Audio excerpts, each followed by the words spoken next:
Культурное и историческое просвещение играет огромную роль в воспитании нового поколения, где, как ни в музее, можно получить новые знания из этих областей не только на словах, но и зрительно, как бы стать частью культуры своих предков. Музей Юго-Остинского государственного университета неоднократно открывал свои двери ученикам школ. Исключением не стали ученики гимназии РУХС. Дети познакомились с уникальной фауной Южной Осетии, увидели редкие экспонаты, которые представлены только здесь. Хочу выразить в первую очередь огромную благодарность Фатиме Георгиевне и всему музею, всем сотрудникам этого музея, потому что как только я попросила, чтобы мы посетили этот музей, нам сразу же ответили, откликнулись на нашу просьбу.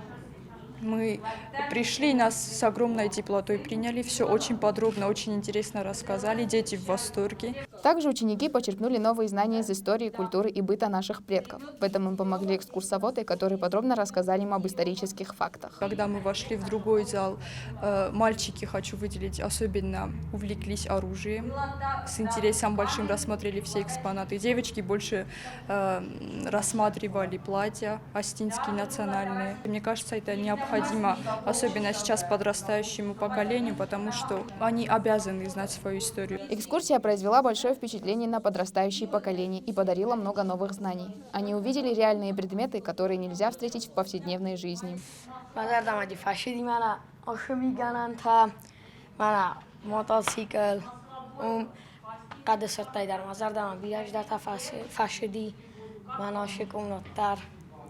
Rassuk Jolstar, Boshet Kwafandoyat.